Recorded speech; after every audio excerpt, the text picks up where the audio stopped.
Hirugarrengo hizlaria aurkezteko eskatu didate, eta gordera Jose Ignacio Alonso Romero da, Gizondirean lizentziatua, eta haurren eskubideetan aditua Save the Childreneko ezagutzen dugun erakunde potente hondan. Beraz, sentsibilizazio eta horren politikako departamentuan aritzen da lanean, eta pixkat komentatuko dira. Comentaba que me ha tocado presentar al tercer ponente. Él es José Ignacio Alonso Romero, licenciado en Derecho, trabaja en Save the Children Euskadi, en el departamento que tiene de sensibilización y políticas de infancia. Así que nada, a todos. Bueno, egunon a todas. Bueno, en primer lugar agradecer al Ayuntamiento y sobre todo a la parte de igualdad, ¿no?, la invitación a la mesa. Pues siempre es agradable venir a este municipio.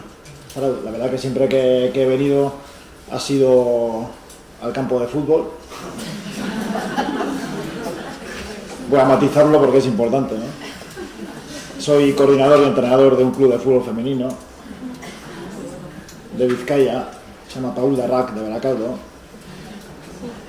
Y bueno, pues siempre hemos venido a este municipio a jugar contra el club representativo, tanto en segunda división como este año en Liga Vasca. El año pasado bajamos de categoría. Era importante matizar eso. En segundo lugar, sí quería empezar por ese lado para quitarme un poco, autoquitarme responsabilidad en el último de los comentarios de la compañera precedente, desde el punto de vista cuando ha explicado el tema judicial, ha resoplado previamente a explicarlo, ¿no?, sobre los retos pendientes en el ámbito judicial, ¿no? Cierto es, el hablar el último en unas jornadas, en una mesa, tiene una ventaja y un inconveniente. El inconveniente es que probablemente algunas de las cosas que tenías previsto decir las han dicho, pero por el contrario aprovechas algunas de las cosas que han comentado previamente, ¿no? Entonces, desde ese punto de vista, yo tengo un listado de cuestiones que me han parecido muy relevantes y que tienen que ver con estos 3 minutos que voy a gastar en la introducción. Algo que me parece que debe de conectarnos en una primera visión sobre la violencia de género contra la infancia, ¿no? Se ha dicho, y leo textualmente, el ser humano no es violento. La violencia usa el poder o la relación de poder para usar violencia. Se ha hablado de buenos tratos y malos tratos. Se ha hablado de ese tránsito entre un fenómeno y su, de alguna manera, conversión a un problema social. Se ha hablado también de la importancia de las investigaciones. Se ha hablado también del concepto de niños y niñas víctimas, ¿no?, o del concepto de niños y niñas expuestos a violencia. Se ha hablado de consecuencias de la violencia de género en la infancia y también de manifestaciones de la misma. Cuando estaba hablando el primero de los ponentes sobre los impactos, ¿no?, que tiene la violencia en los niños y en las niñas, ha ido transitando por una serie de etapas y yo mentalmente me he hecho esa imagen de un impacto acumulativo en el desarrollo del niño y la niña, ¿no? Un impacto acumulativo que finalmente llega a conectar con cuestiones que tienen que ver no solo con la recepción de la violencia, sino posteriormente con la configuración social que tenemos, ¿no?, en cada sociedad, cómo eso impacta, ¿no?, en nuestra sociedad en términos de apego, en términos de comportamientos antisociales, en términos de transgeneración de la violencia, ¿no? Y por último, algo que me parece muy relevante, y es el concepto de intervención integral. Estamos hablando de violencia contra niños o niños y niñas víctimas de violencia de género en este caso concreto, y estamos hablando de intervención integral. Estamos hablando de la familia, estamos hablando del ámbito educativo, estamos hablando del ámbito familiar, estamos hablando del ámbito judicial, estamos hablando del ámbito social. Finalmente han comentado ya más vinculado al ámbito judicial o el ámbito jurídico, el tema de protocolos, atención, formación, ser garantista con los niños y las niñas, necesidad de formación y sensibilización en el ámbito judicial, concienciación, información a los niños y a las niñas, ¿no? Entonces yo voy a entrar en la parte más áspera, quizás, ¿no?, que es la parte jurídica, pero que, y más en estos días, ¿no?, que a veces vivimos rodeados de decisiones judiciales que son incomprensibles para la mayor parte de la sociedad. No sabéis a qué me refiero, lógicamente, ¿no? Pero bueno, quiero decir que para poder criticar, es mi opinión, para poder criticar y para poder promover cambios y sobre todo empujar a que quien tiene que hacer esos cambios los haga, tenemos que conocer cuál es la realidad y tenemos que conocer cómo está configurada la legalidad, de qué manera está estructurada la legalidad, para, partiendo de ese conocimiento, pues obviamente poder empujar, criticar, cambiar, ¿no? Entonces, desde ese punto de vista, la labor o el trabajo en este caso concreto que yo hago dentro de Save the Children en Euskadi tiene que ver con las investigaciones, ¿no? Tiene que ver con las investigaciones en materia de violencia contra la infancia, en general. Tiene que ver con los diferentes tipos de violencia contra la infancia que en este momento se dan en Euskadi, vuelvo a repetir, que en este momento se dan en Euskadi, y que tienen que ver con violencia, maltrato contra la infancia, maltrato intrafamiliar, maltrato institucional, maltrato en ámbitos educativos, maltrato en ámbitos de ocio y tiempo libre, y que está muy relacionado con conductas violentas contra la infancia que están normalizadas socialmente en Euskadi en este momento, año 2018. Por otro lado, trabajamos fundamentalmente con el último de nuestros informes, que se tituló Ojos que no quieren ver, y que trataba de la realidad del abuso sexual infantil en Euskadi. Trabajamos también en materia de niños y niñas víctimas de violencia de género. Y por último, trabajamos también en lo que es la violencia contra la infancia en el ámbito de las redes sociales, nuevas tecnologías, y por otro lado, ya históricamente, que fue el primero de los ámbitos donde empezamos a trabajar en este tipo de investigaciones en Euskadi, fue en el ámbito del maltrato entre iguales, bullying, acoso, que realmente matizo, ¿no? Me gusta matizar porque es un poco pesado con eso, pero las palabras tienen su significado. Y cada palabra que tiene su significado en el ámbito jurídico todavía más. Es decir, cada palabra tiene sus matices, que son los matices que sirven de agarraderos para determinadas decisiones. Entonces, desde ese punto de vista, el maltrato entre iguales, que se denomina vulgarmente, en la práctica no es un maltrato entre iguales, porque hay una relación de desbalance de poder. Se quiere decir entre iguales porque normalmente es entre niños y niñas, o chicos y chicas, adolescentes que tienen una misma edad. De ahí viene una misma edad, una edad algo superior, son más o menos contemporáneos, y de ahí vino la degradación, entre comillas, del término. Realmente pues siempre hay un desbalance de poder en una situación de violencia, ¿no?, entre infancia. Bueno, creo que he matizado todo lo que quería decir. Ahora lo tengo que decir. A principios de este año, dos niños fallecieron en Castellón. No fallecieron, fueron asesinados. Es importante la palabra. Y cuando conocimos de la noticia, yo por mi formación profesional me preguntaba, digo, ¿había alguna denuncia previa por violencia de género? Y si la había, ¿cómo estaba el procedimiento? Y en ese caso el órgano judicial que era competente había de alguna manera determinado algún tipo de orden, bien sea de alejamiento o algún tipo de medida en cuanto a la patria potestad, a la custodia, a las visitas. Y había una valoración de riesgo de las fuerzas y cuerpos de seguridad del Estado. Entonces, como no conocía la información al completo, lógicamente no tengo acceso a todos esos documentos, pues eran respuestas que me iba dando. Y si la respuesta era sí, no tenía sentido el resultado final. Si la respuesta era no, estábamos evidenciando muchas fallas que hay en el sistema administrativo que provocan resultados finales como este. Así que en cualquiera de los dos casos había algo que analizar. Desde el año 2013, porque previamente al año 2013 no había una contabilización de niños y niñas asesinados,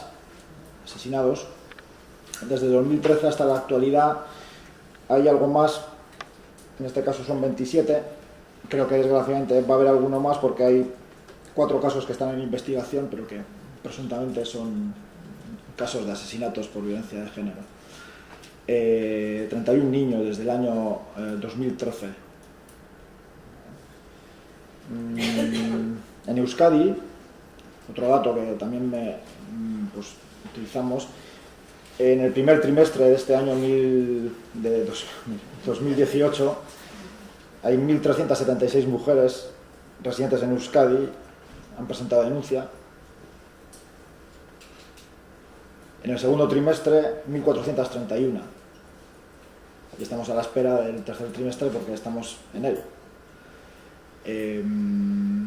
Cuando yo trabajo en incidencia política, y lo digo orgulloso de haber nacido en este caso en Barakaldo y de ser vasco, hay veces que cuando trabajamos en incidencia política en otras materias que tienen que ver con educación, que tienen que ver con salud, que tienen que ver con determinadas medidas de protección social, que tienen que ver con la RGI, que tienen que ver con muchísimas cosas, pues lógicamente, comparativamente con otras zonas o comunidades autónomas, puede que en algunos indicadores estemos ciertamente por delante o con políticas innovadoras, pero yo siempre digo lo mismo en cuestión de violencia, ¿no? Ninguna sociedad está libre de violencia, ninguna sociedad está libre de que haya conductas violentas. Euskadi no está libre de que haya conductas violentas contra la infancia, no lo está. Ahora bien, lo que toda sociedad debe de ser capaz de dar respuesta a esas situaciones violentas. Lo que no se puede permitir en una sociedad es no darla.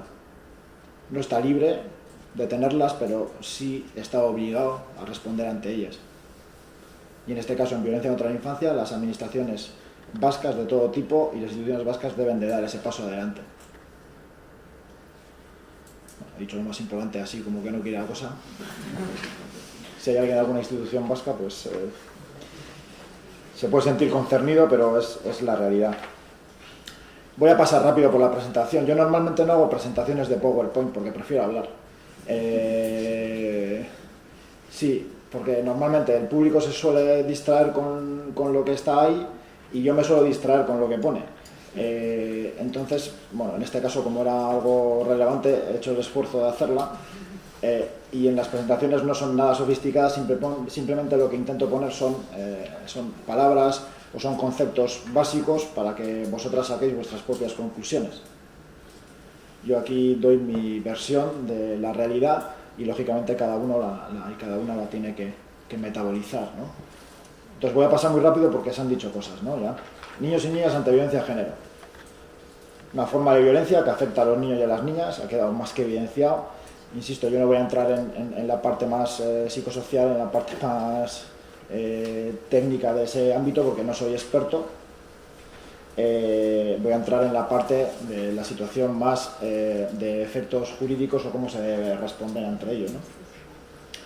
Y también voy a hablar desde el punto de vista de derechos de infancia, desde el punto de vista del niño y la niña como sujeto de derecho, del niño y la niña como persona que en su proceso evolutivo tiene derechos adaptados a su proceso, adaptados a su edad y adaptados a un concepto que es súper importante, pero que a veces es complicado llevar a la práctica, que es el concepto del interés superior del niño, ¿no? El concepto del interés superior del niño es como, pues a veces se convierte en una muletilla, es decir, bueno, voy a tomar la decisión por el interés superior del niño, y bueno, ¿y cómo? ¿Cómo lo llevas a la práctica jurídicamente? ¿Cómo lo llevas a la práctica en intervención social? ¿Cómo lo llevas a la práctica en el centro educativo? ¿Cómo lo llevas a la práctica en todos los ámbitos en los que el niño se mueve? El interés superior del niño no es un concepto objetivo. Desgraciadamente, en ocasiones, el interés superior del niño, de la niña, del menor, es un concepto que es subjetivo. Y es subjetivo porque en función de quién tome la decisión, pues para un lado puede ser el interés superior del niño este camino y puede ser este otro camino.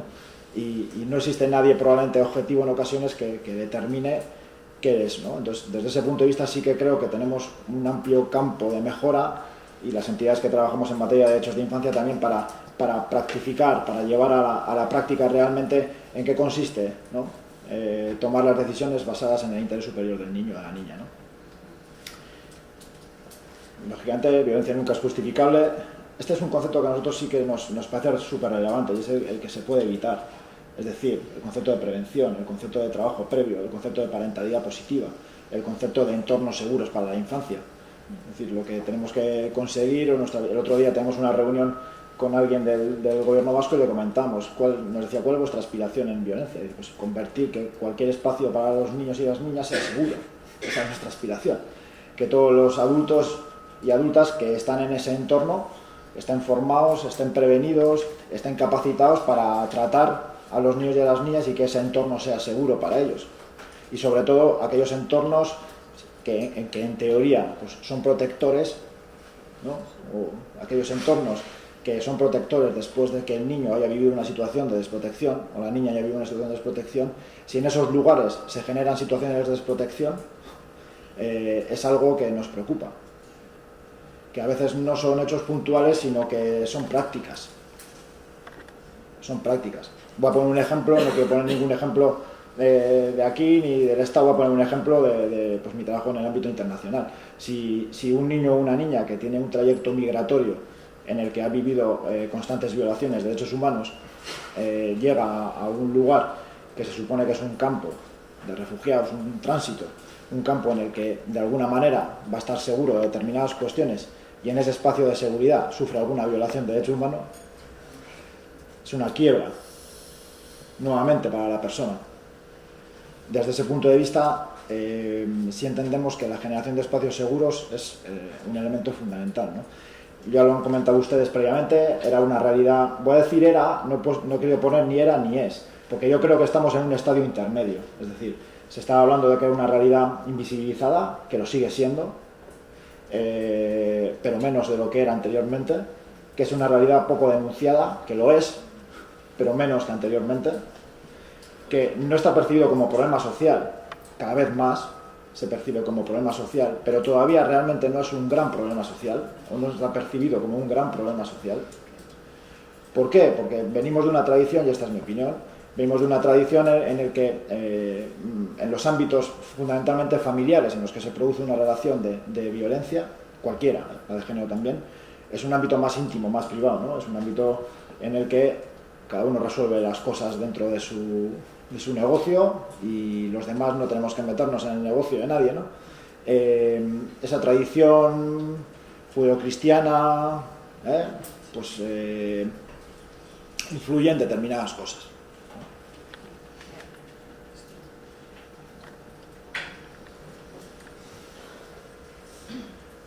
Tipos de... no sé, bueno, está desconfigurado, pero bueno. Algunos datos, ¿no? Estos son datos de algunas encuestas a nivel estatal, ¿no? Pues muestra ahí, 21% de mujeres de 16 a 24 años han sufrido control por parte de la pareja o expareja en los últimos meses. Es algo que nos viene preocupando aquí en Euskadi por dos motivos fundamentalmente. Si analizáis, que os recomiendo que no lo hagáis porque es un poco pesado, pero bueno, las memorias de las fiscalías de cada una de las provincias, la de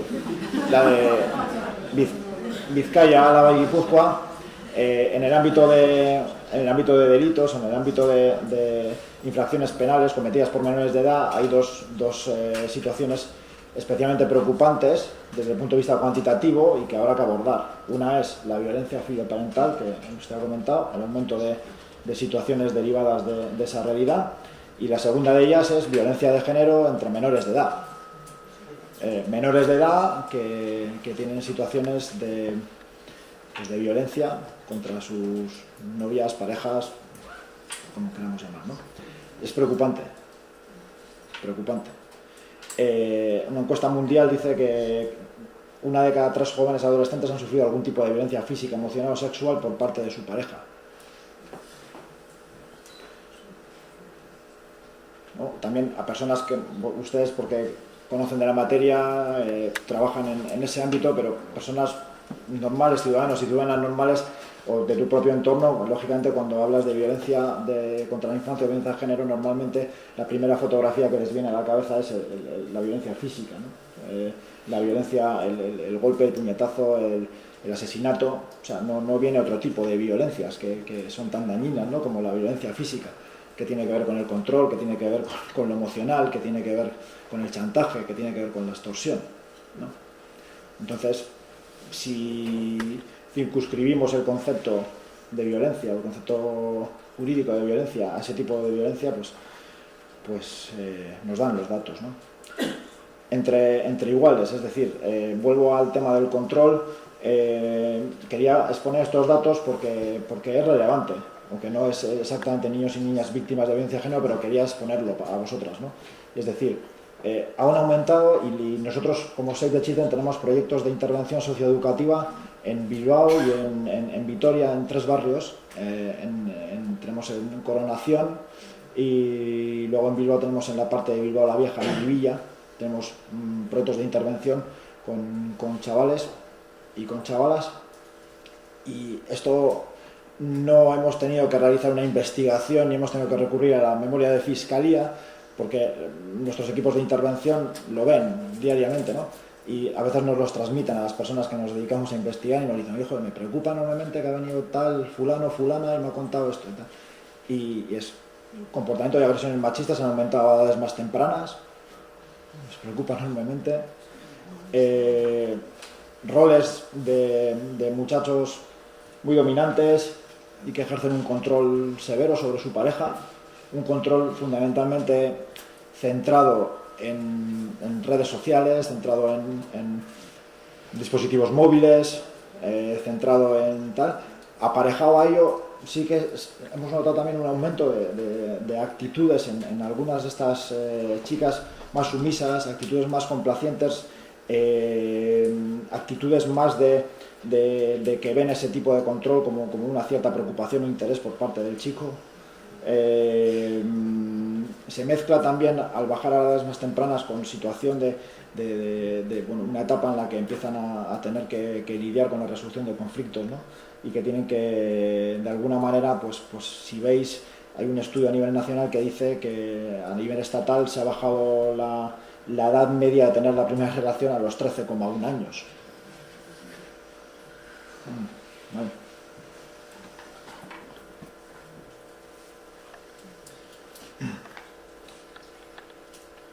Los datos no sirven para asustar. Los datos sirven para conocer, para argumentar y para fundamentar, cuando los datos están sacados con rigurosidad y cuando los datos no están mal interpretados o dicho de una manera menos políticamente correcta, cuando están manipulados. Pero por lo menos de nuestros informes, yo de momento de mí mismo me fío, entonces de nuestros informes y de los informes de determinadas instituciones con las que trabajamos, nos sirven de base para eso, para saber dónde pisamos, para saber dónde partimos, dónde tenemos las problemáticas y dónde tenemos que realizar nuestro trabajo. ¿Cuál es nuestro trabajo? Nuestro trabajo es precisamente uno muy diferente al suyo.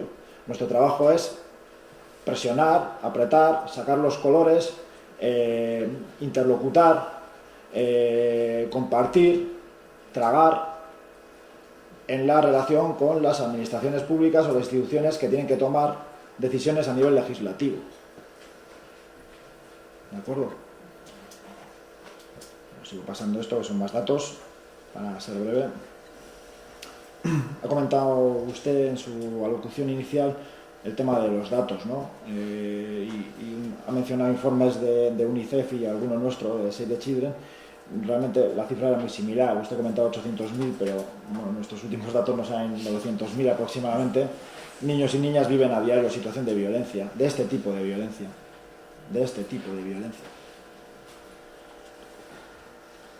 Algunos datos. En la última década, hasta el 2013, no se contabilizaban, como les he dicho a ustedes, ¿no? Pero nosotros sí lo hacíamos. Entonces realmente estamos más cerca de 50 niños y niñas muertos en la última década que de los 27 del 2013. 63% de las mujeres víctimas de violencia ha afirmado que sus hijos e hijas han presenciado esa violencia. El 12,5% de las mujeres que han sufrido violencia físico-sexual a manos de parejas o exparejas. Y del 63% que ha afirmado que sus hijas e hijas han presenciado violencia, de ese número de menores que han presenciado violencia, el 64,2% ha sufrido a su vez violencia directamente por parte de la pareja de la madre.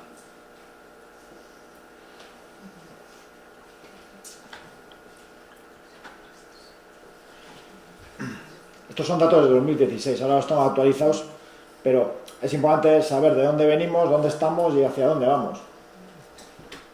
En el 2016, al final, solo hubo un 6% de medidas de protección civil para suspender régimen de visitas. La suspensión de la patria potestad alcanzó un 0,73%. La suspensión de la guardia y custodia se ha dado un 9,07% de los casos y el 1,7% de las medidas de protección al menor para evitarle peligro o perjuicio. Quería poner esto porque claro, en el año 2017 y en el año 2018 han aumentado las medidas de suspensión de patria potestad, suspensión de la guardia y custodia, régimen de visitas, medidas de protección. Antes, cuando usted ha comentado lo del TDAH, voy a hacer un paréntesis de 20 segundos. Cuando usted ha comentado lo del TDAH, el otro día alguien me dijo que yo tengo dos gemelas, son chicas, y una de ellas nació con una malformación muy grave, tiene una situación muy grave, y bueno, seguimos en ello, 8 años después. Entonces, ella está inserta dentro del sistema educativo y una persona me dijo que tiene TDAH. Y estaba sentado, ¿no? Y yo me reí y se me quedó mirando muy seria y me dijo a ver si no le preocupaba a su hija. Digo, sí, no, me preocupa enormemente mi hija, pero es que me hace gracia que me diga eso. Digo, mi hija puede tener de todo, pero de todo, ¿eh? Digo, me digas que tiene TDAH, si ha pasado 18 meses hospitalizada.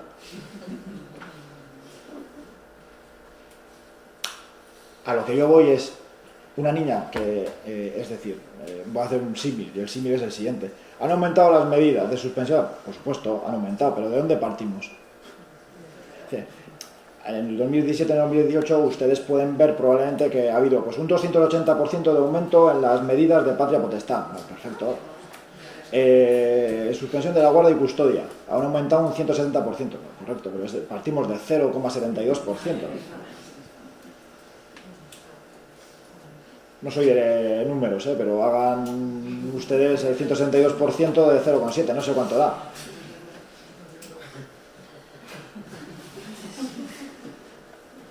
Pues eso.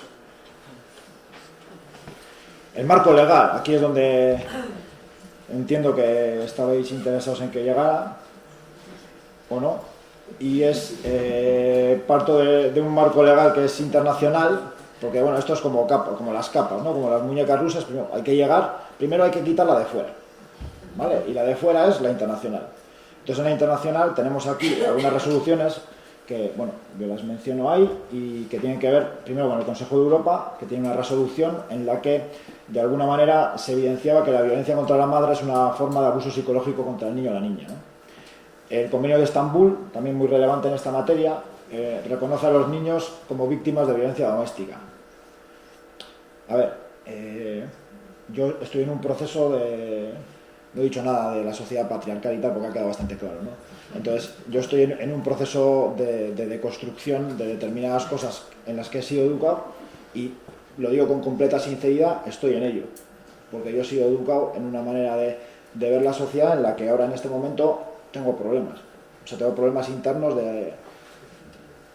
los tengo. Entonces, pero en esta filmina no los tengo. Filmina, pues he sido muy antiguo. En esta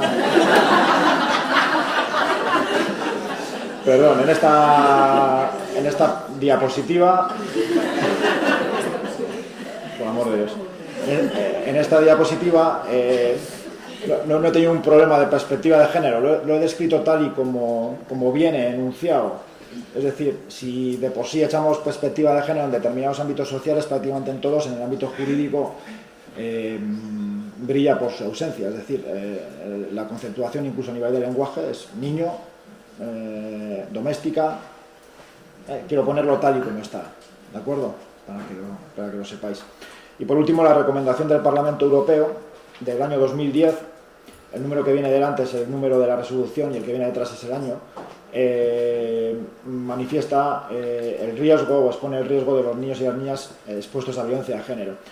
Quería ponerlo así porque de alguna manera veis una evolución, ¿no? Una evolución incluso en algún concepto, aún queda por caminar, pero esos son los tres instrumentos legales a nivel internacional. No he mencionado la Convención de Derechos del Niño, No he mencionado otros instrumentos más centrados en derechos de infancia, sino que estoy exponiendo los más acercados al ámbito de violencia de género contra la infancia, ¿no? Luego hay una dualidad en el enfoque que quería también transmitiros, y es decir, los que nos movemos en el ámbito de derechos de infancia y ámbito de violencia de género contra la infancia nos tenemos que mover en un doble ámbito, y es el ámbito dual género-infancia, ¿no? Género-infancia, y luego también bajándolo a nivel de los protagonistas de sufrir este tipo de violencia a nivel de madre-mujer, ¿no? Son dos dualidades en las que debemos de movernos obligatoriamente, y de una perspectiva jurídica también. ¿Qué sucede? Que en el año 2015 pues, se reforma la Ley de Protección a la Infancia y también se modificó el Estatuto de la Víctima. Me detengo en el concepto víctima. Como les he dicho antes, el tema de los conceptos, para mí, los significados de las palabras es importante. Víctima. O sea, víctima es un concepto que jurídicamente tiene que ver mucho con situaciones que van a devenir posteriormente a que a alguien se le considere víctima. Es decir, va a haber determinadas medidas de protección si alguien es víctima. Va a haber determinados procesos de rehabilitación si alguien es víctima. Entonces, desde un punto de vista de este debate que está habiendo ahora, por ejemplo, en el ámbito de la explotación sexual, en el que también trabajo, claro, ya estamos hablando de supervivientes, no estamos hablando de víctimas, ¿no? Entonces, este concepto yo siempre lo llevo a lo jurídico. Efectivamente, conceptualmente debemos de avanzar, pero jurídicamente el ser catalogado como víctima influye para que emanen determinadas cuestiones, ¿no? Así lo tenemos articulado en la ley. Independientemente de todo ello, se ha dado algún pequeño avance, es decir, por ser algo positivo, ¿no? En algunas cuestiones. Se concibe a los niños y a las niñas como sujetos dentro de la ley, es decir, se les considera víctimas directas de violencia de género. Víctimas directas supone que es víctima directa independientemente de que haya sufrido la violencia de manera directa o de que haya sido testigo de la violencia que se da contra su mamá, ¿vale? Entonces ya están dentro como sujetos de esa ley. Extiende la asistencia legal otorgada a las madres víctimas, es otro paso que se dio adelante en el 2015. Estoy diciendo lo que prevé la ley, luego entraremos a cómo se aplica la ley. Ya es así, pero el primer paso es que esté en la ley. El tema de las visitas, y por último, el juez está obligado, que esto es súper importante y ahora lo diré, está obligado a pronunciarse en estos casos. La ley le obliga a pronunciarse en estos casos. Le obliga a pronunciarse sobre qué, sobre el tema de la guarda y custodia, la patria potestad, las medidas y la custodia compartida. Voy a entrar en los retos. Esto los paso rápido porque los han hablado ustedes más, que tiene que ver con el trabajo psicosocial, con el trabajo de protección. A veces vemos pocos recursos especializados, no solamente en el ámbito jurídico. En el ámbito jurídico, muy pocos. O sea, hay jueces y juezas especializadas en violencia de género, pocos. La formación, la fundamentación de las sentencias, la fundamentación de las medidas, pocos. En el resto de los ámbitos no lo conozco tan en profundidad, pero entiendo que también. Saturados. La identificación de la situación de desprotección de un niño o una niña es complicada desde el momento en el que se produce la denuncia de malos tratos, porque cuando se produce una denuncia de malos tratos y hay niños dentro de ese núcleo familiar o niñas, ya puedes determinar una situación de posible desprotección de estos niños y estas niñas. Articular medidas desde ese momento hasta el momento de la vista o hasta el momento de una decisión judicial también es tan relevante como hacerlo posteriormente. Los criterios de admisión en algunos servicios dificultan la atención. Es un poco lo que comentaba, que nosotros hemos vivido situaciones dramáticas de necesidad de la firma del padre o autorización del padre para determinadas cosas, cuando está en un proceso penal o cuando incluso el proceso penal ha terminado. La necesidad de la firma del padre, presunto maltratador o maltratador, para que el niño pueda acceder a un recurso determinado. Eso es algo completamente fuera de toda lógica. Y luego, esto es importante, el Comité de Derechos del Niño, en 2010, es un ejemplo, alabó la asignatura que hubo en su momento de Educación para la Ciudadanía, no voy a entrar si era mejor, peor, no voy a entrar en ello, que eliminó la LOMCE. Y las Naciones Unidas pidió recuperar la asignatura a través de la CEDAW, que es el Comité de Derechos de la Mujer. Este es un ejemplo. Es un ejemplo de determinadas iniciativas que pueden estar más o menos acertadas o que pueden ir en una línea más o menos acertada, que se eliminan y que no tienen ningún tipo de justificación a ello, ¿no? ¿Qué es lo que nosotros solicitamos como Save the Children?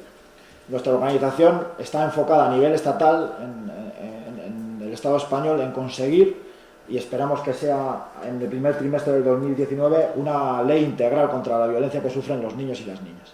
Necesitamos una ley que conciba la violencia contra los niños y las niñas de una manera integral,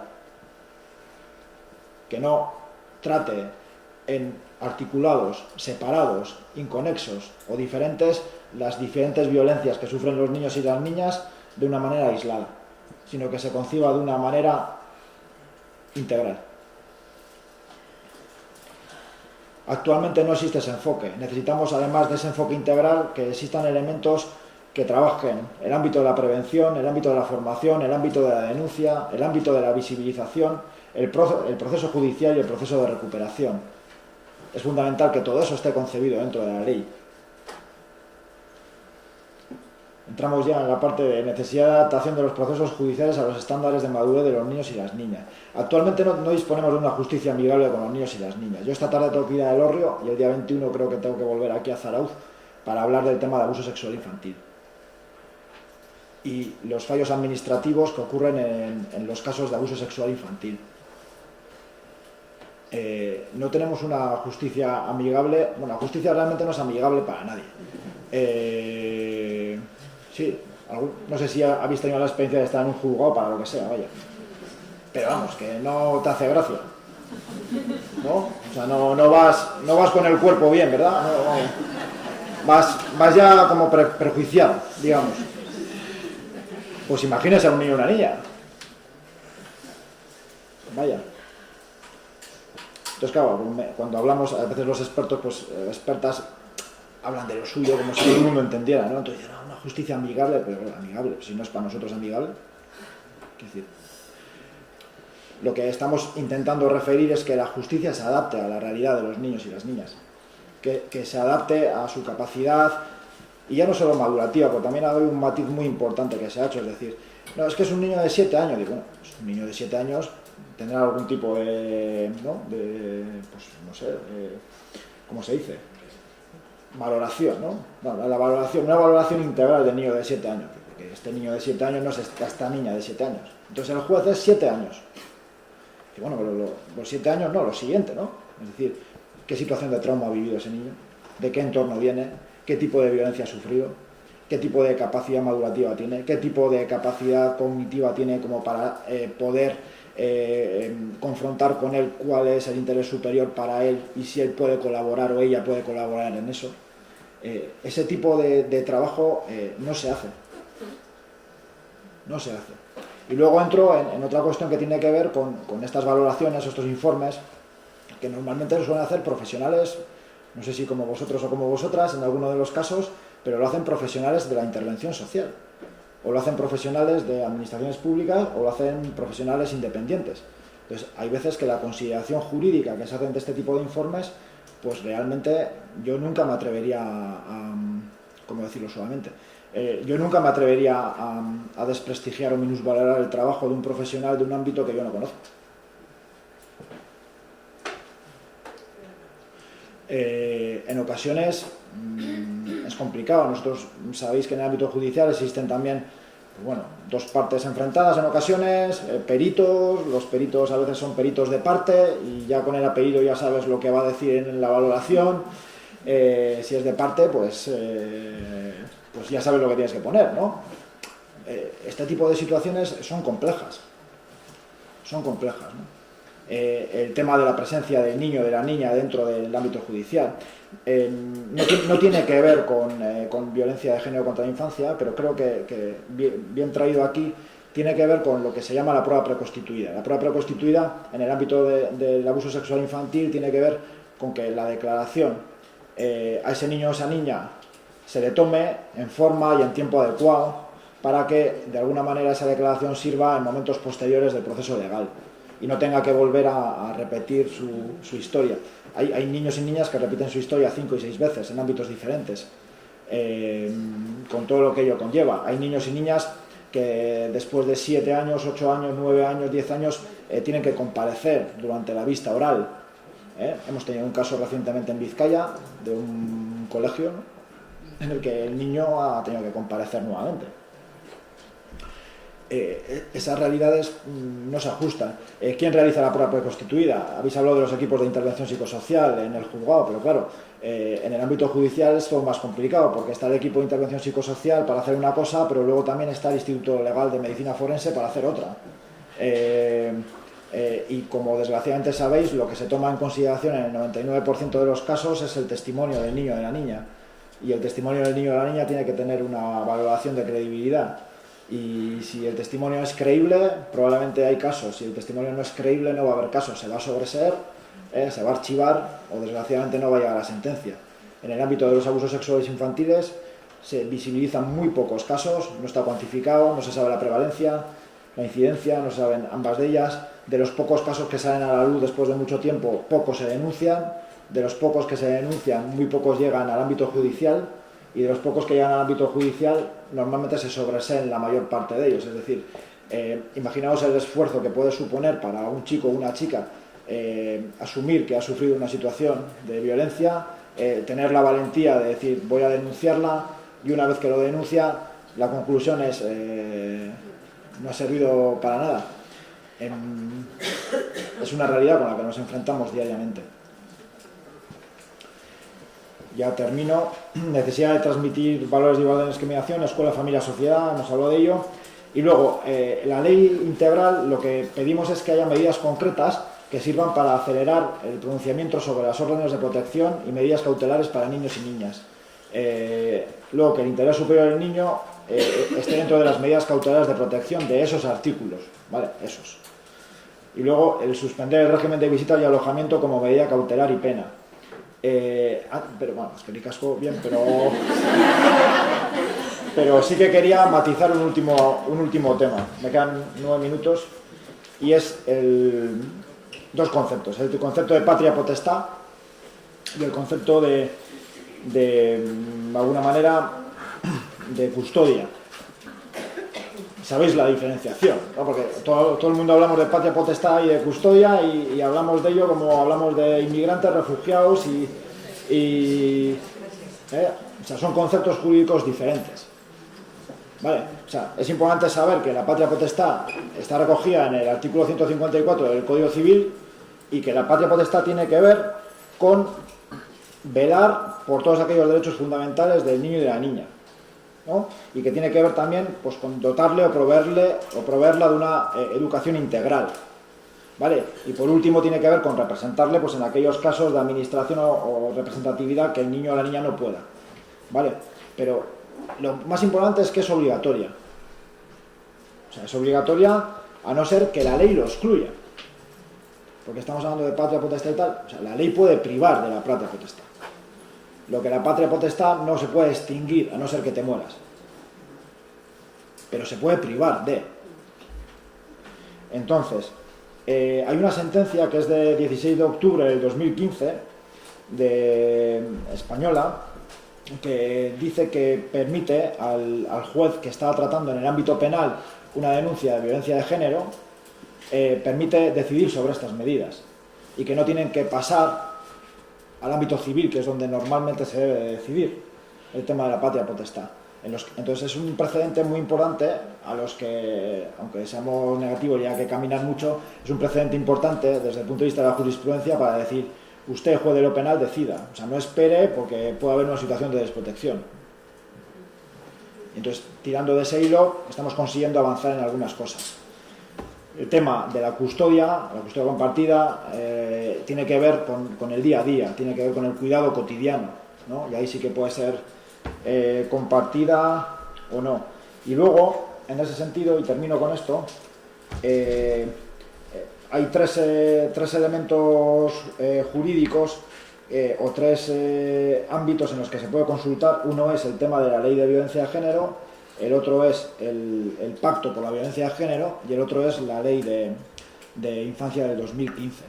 ¿Vale? Entonces, en esos tres ámbitos jurídicos hay medidas que están reconocidas en cada uno de los temas relacionados con patria, potestad y custodia, que nos sirven a nosotros como argumentos para, dentro de todo lo que hay que mejorar, poder ir mejorando lo que ya la ley prevé que se mejore en la práctica. Entonces, desde ese punto de vista, se exige no solamente la ley de violencia de género, sino el pacto y la ley de protección, que cambia el estatuto de víctima. Se exige a los jueces que en situación de violencia de género o en denuncia de violencia de género se pronuncien sobre el régimen de visitas, se pronuncien sobre la custodia y se pronuncien sobre la patria potestad. Vale. ¿Por qué? Porque estamos viendo que la mayor parte de las situaciones de desprotección se producen precisamente en esos ámbitos, en el ámbito de las visitas, en el ámbito... Y hay situaciones en las que legalmente el juez decide, jurídicamente el juez decide, ¿no?, régimen de visitas. Nosotros lo que estuvimos abogando en su momento es porque si no podíamos cambiar en ese momento la situación de la ley, que las visitas se hicieran en un espacio protegido. Es decir, que las visitas se hagan en un centro objetivo en el que haya profesionales y en el que el padre pueda ver a su hija o su hijo, pero que no sea llevárselo a otro ámbito, llevárselo a un ámbito privado en el que pueda haber un riesgo de desprotección. Con el tema de la custodia compartida, exactamente igual. Lo que pasa que sí que estábamos abogando por la reforma legal desde el punto de vista de que a una persona condenada por maltrato, por violencia de género, pues no se le conceda la custodia compartida. Es algo...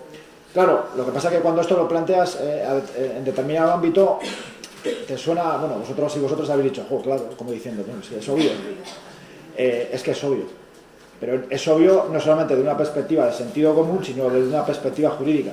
Alguien que ha sido condenado por una situación de violencia, de maltrato, puede generar una situación de desprotección a sus hijos y a sus hijas. Por lo tanto, interés superior del menor. Protección y evitar riesgos. Y si hay que cumplir con la legalidad para que usted visite a sus hijos porque el juez así lo ha creído oportuno, que se haga en un centro que cumpla con las características que eviten una desprotección, por ejemplo. Y aquí en Euskadi, termino con esto, hay una iniciativa de un grupo político para la reforma de la ley de infancia que tenemos en Euskadi, que la reforma es del año 2008 de esta ley, pero se va a tener que adaptar en el año 2019 a las modificaciones planteadas por la ley nacional del año 2015.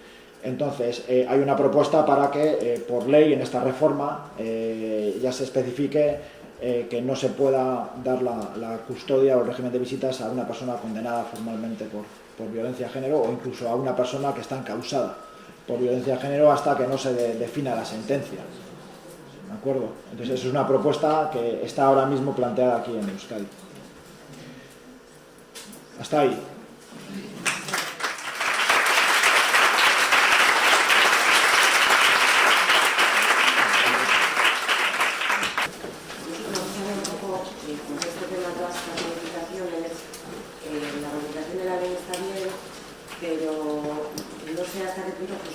Contempla la ampliación de recursos.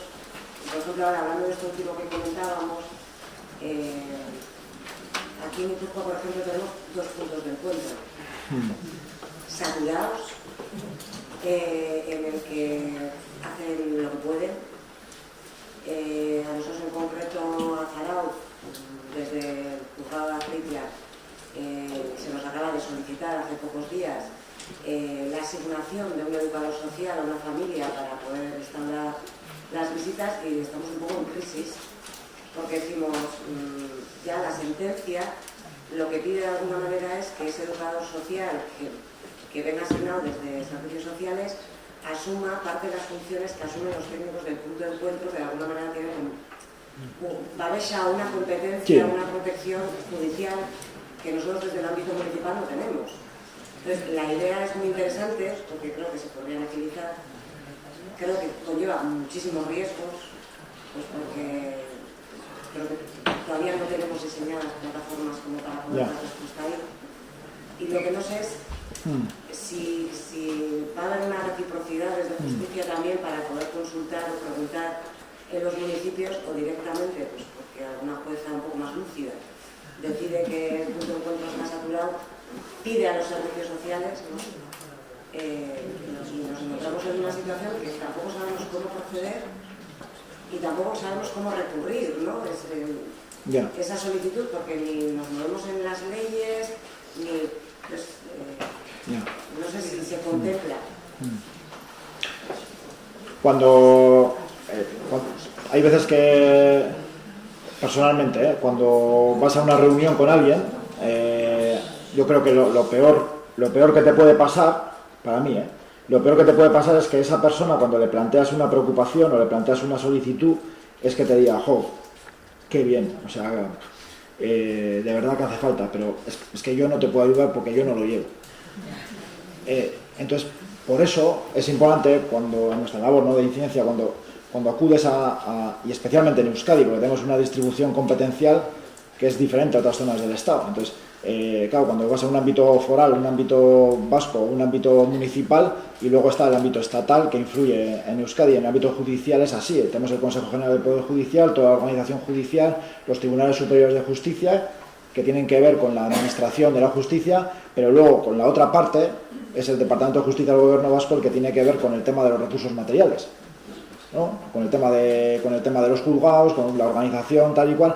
Entonces, evidentemente, normalmente en este ámbito, entre unos y otros, muy educadamente, pues se suelen soltar sus perlas, ¿no? Le dice que es muy importante que haya más juezas de violencia de género especializadas, y la otra persona que está en la misma mesa dice, efectivamente es muy importante eso, y además dotarlo de unos espacios adecuados. Y es uno el que lo tiene que hacer una cosa y otro el que tiene que hacer otra. Es decir, está diferenciada quién tiene que ver con los recursos materiales y con los recursos de los espacios, y luego también hay otra cuestión que entra en juego aquí, y es el tema de la competencia de los niños y las niñas en desprotección, que en Euskadi la tienen las diputaciones forales. Entonces, las diputaciones forales también tienen un rol ahí. Tienen un rol. Y por último, yo sí quisiera decir aquí una cuestión, y es la organización propia de los servicios sociales o de la intervención social. Voy a poner un ejemplo. Existen decretos del Gobierno vasco, pues más o menos pues, de cumplimiento. Ahora, con la Carta de Servicios no quiero entrar en eso. Pero decretos que tienes que cumplir, pues unos ratios, unas tal, y a veces son bastante severos, ¿no? Y que las diputaciones tienen que cumplirlo, pero no tienen que cumplirlo de una manera uniforme, lo hacen de diferentes maneras. Entonces yo pongo un ejemplo, yo estoy trabajando ahora en un informe sobre el sistema de protección de menores no acompañados extranjeros en Euskadi. 3 diputaciones, 3 modelos de intervención diferentes. 3 diputaciones, 3 modelos de intervención diferentes. No entro en que estén mejor o peor. 3 modelos de intervención diferentes. Y le estamos reclamando al Estado que a nivel estatal haya protocolos únicos y haya estándares de calidad comunes, que no le falta razón. Entonces, la respuesta no te la puedo dar porque no conozco ese caso en el detalle, pero sí que te quería poner en el contexto de que en ocasiones una cosa es la estructuración legal, la ley, el Consejo General del Poder Judicial, el tema de la judicatura, el tema de los jueces, el tema de que haya más o menos jueces especializados en determinada materia, y otra cosa es el tema de las instalaciones o los recursos, que están diferenciados.